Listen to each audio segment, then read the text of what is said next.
There's no surprise that the Indiana Fever looked best tonight when Caitlin Clark was surrounded by players that don't have an ego, surrounded by players that said, I'm going to be MVP of the WNBA this year.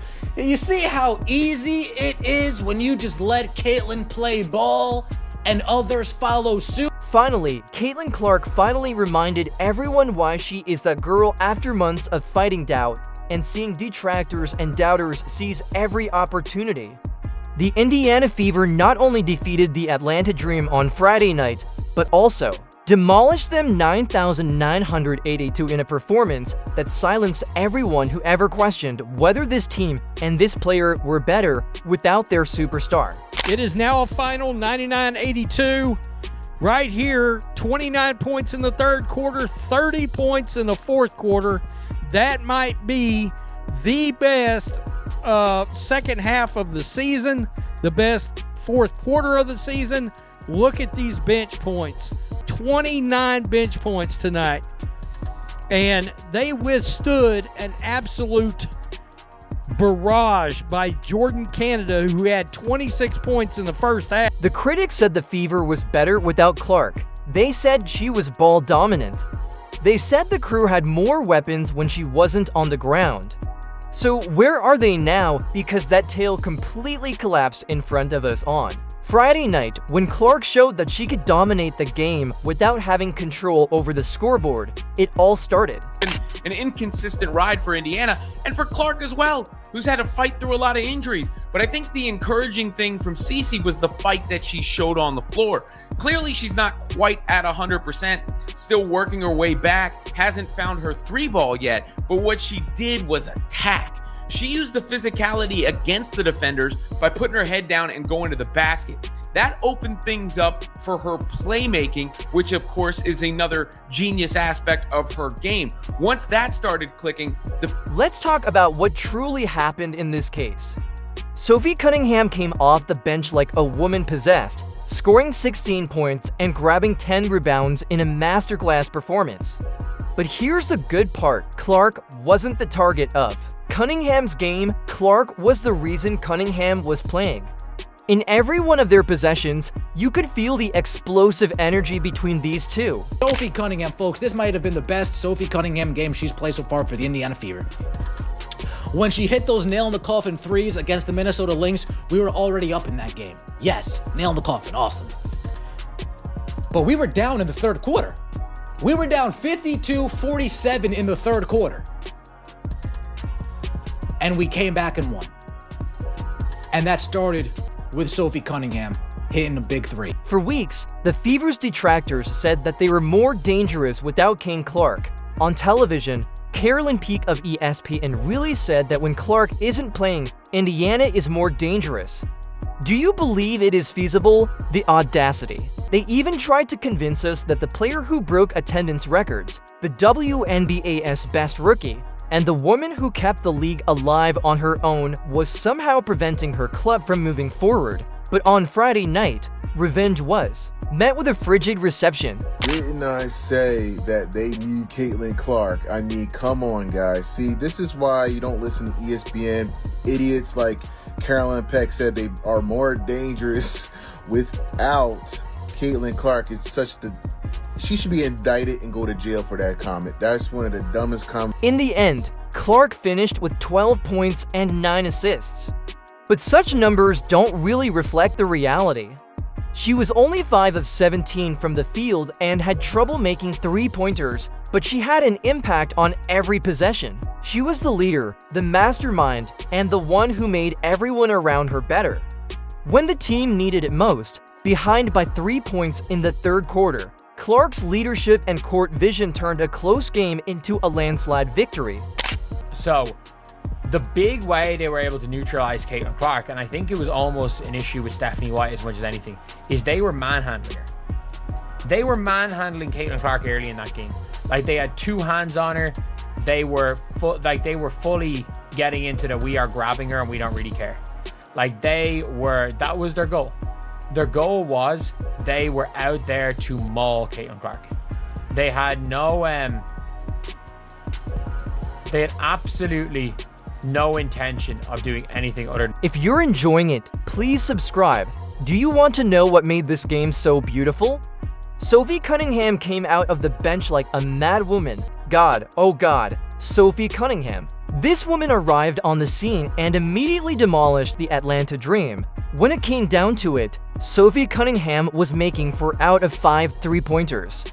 Her season-high 16 points came directly from the spacing and opportunities that Clark's presence created. When defenders are focused on stopping Clark's drives, chasing her around screens, or worrying about her pulling up from 30 feet, players like Cunningham flourish. Let's go right here. Sophie Cunningham, let's check it out. And she's got the long three way down, boom. Way down, boom. So, real nice, all-around performance. Second half was great ball tonight. No doubt about it. But Stephanie White let the team cook in the... But here's what made this special. The connection between Clark and Cunningham on the court, it was evident. Every time Clark drove and kicked, Cunningham was there, prepared to go. Every time the Dream tried to collapse on Clark, she found Sophie for wide-open stairs. This is the outcome of having teammates with a high basketball IQ and who understand how to support one another. The reason Sophie Cunningham is so charming is that she gets it. She knows what she's doing. She knows that when Caitlin Clark is playing, the game changes. Sophie herself said, "When Sophie plays basketball with us, we play a different kind of basketball. When she's with us, you play the court in a different way when she's hurt." It's not a critique, that's basketball intelligence. That's understanding how to maximize your team's performance. Hey, you know what? It's about dang time, let me tell you that. I have my... Shoot, it's been a second. I just think for the team, you know, we've had a lot of injuries, we've had a lot of movement. When C's playing, it's a whole different team, and when she's back, you know, we got to catch our rhythm. She's a heck of a player, but we got to find ways to get her involved, but keep people hot. But, you know, for me, it finally felt good. It felt good. Like I said, my family's here, my sister's my best friends, and so it just felt good to have my family here, so I thought I should do. In the third quarter, everything changed. The squad is 6,360 down with 3 minutes and 38 seconds left in the third quarter. The Fever prevented Atlanta from making a field goal for the rest of the quarter after scoring the final 4 points of the third and going on an 11-2 run to start the fourth.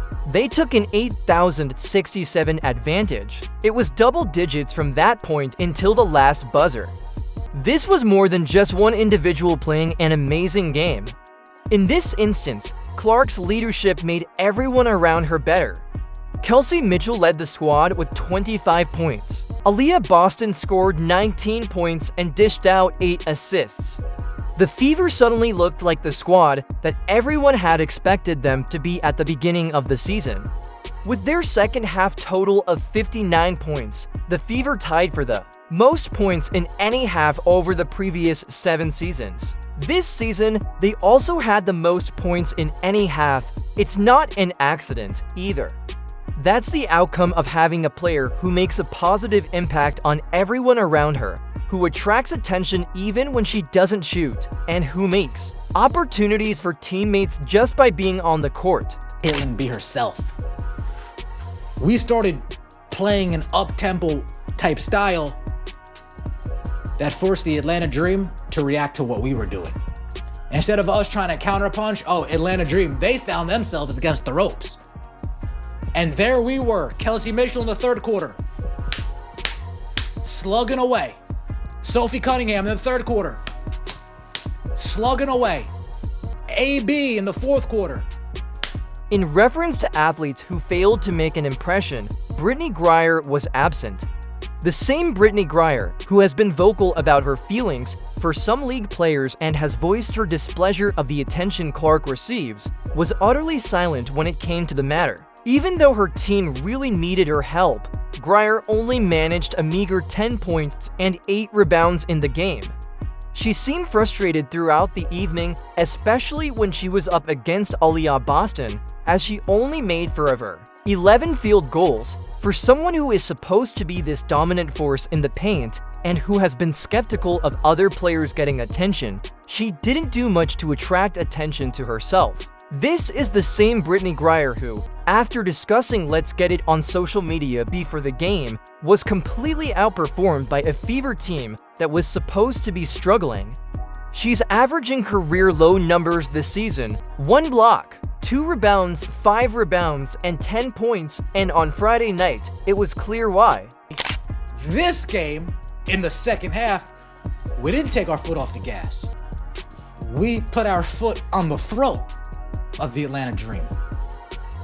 We didn't tell Caitlin Clark, whoa there, lassie.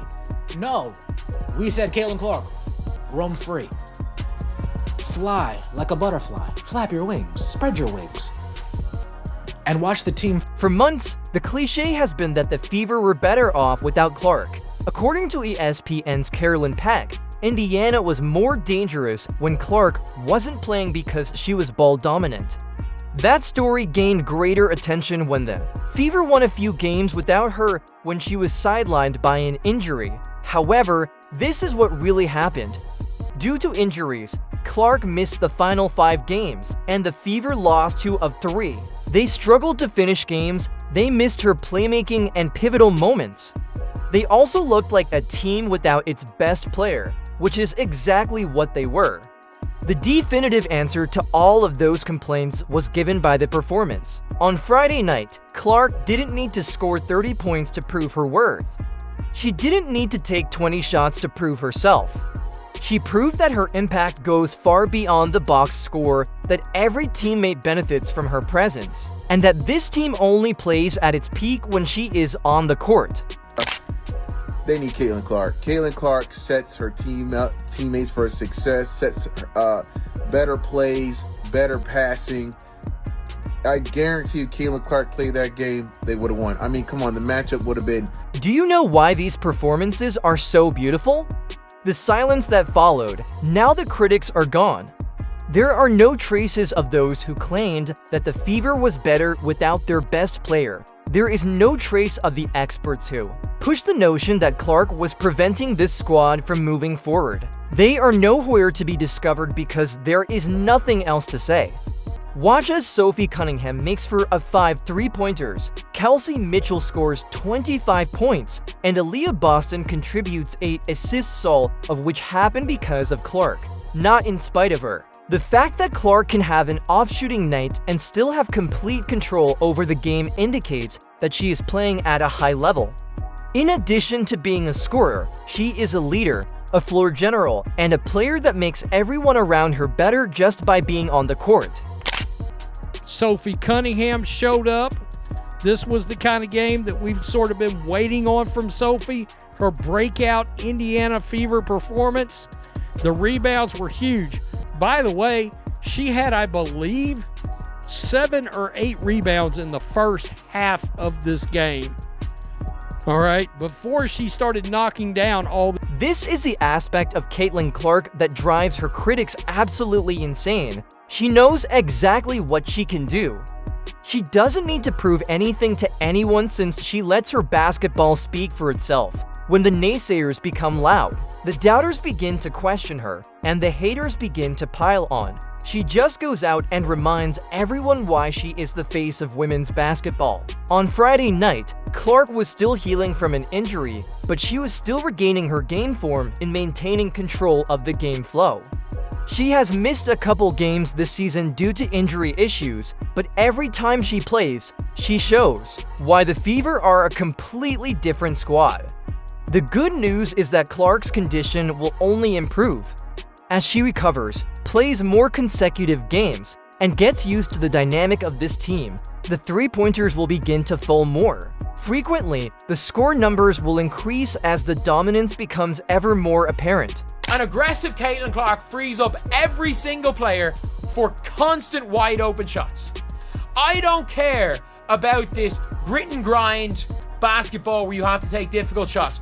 Why would you choose to take difficult shots when Caitlin forces the team to run? Everyone runs, everyone moves, everyone eats when Caitlin Clark is playing like this. Everyone does. Caitlin doesn't even need to. I don't care if Caitlin Clark averages 8 and 8 a game. It doesn't matter. This is fun. This is fun to watch. And eventually the shot's going to start falling.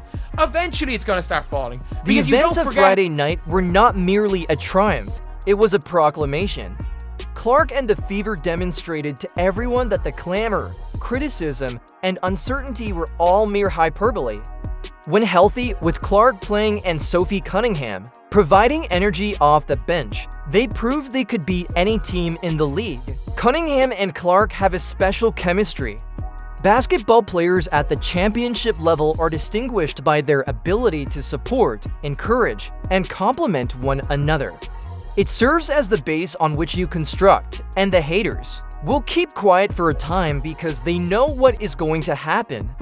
They know that the Fever are just starting to realize their full potential, that Clark is just getting started, and that all of their talking points and storylines were completely demolished in 1998-82. I think we like to call her the female version of Steph Curry because the way she gets hot from downtown, it's must-see TV. But she's always played more like Trae Young. If you really watched her game, you would notice. And it's not a bad thing. I can see the comments now, oh bro, what do you, L-take? Because people don't know how Trae Young plays, but it's play style, right? These are two players who dominate on the ball, not off the ball, very much on the ball, and make a ton of plays with not only their shooting range, but their passing skill, right? Like Trae Young can shoot from the logo and score the basketball, just like Caitlin, but he also has an assist title, like Caitlin. But the issue with their games is that it leaves them liable for a game or a stretch where they can just not hit a jump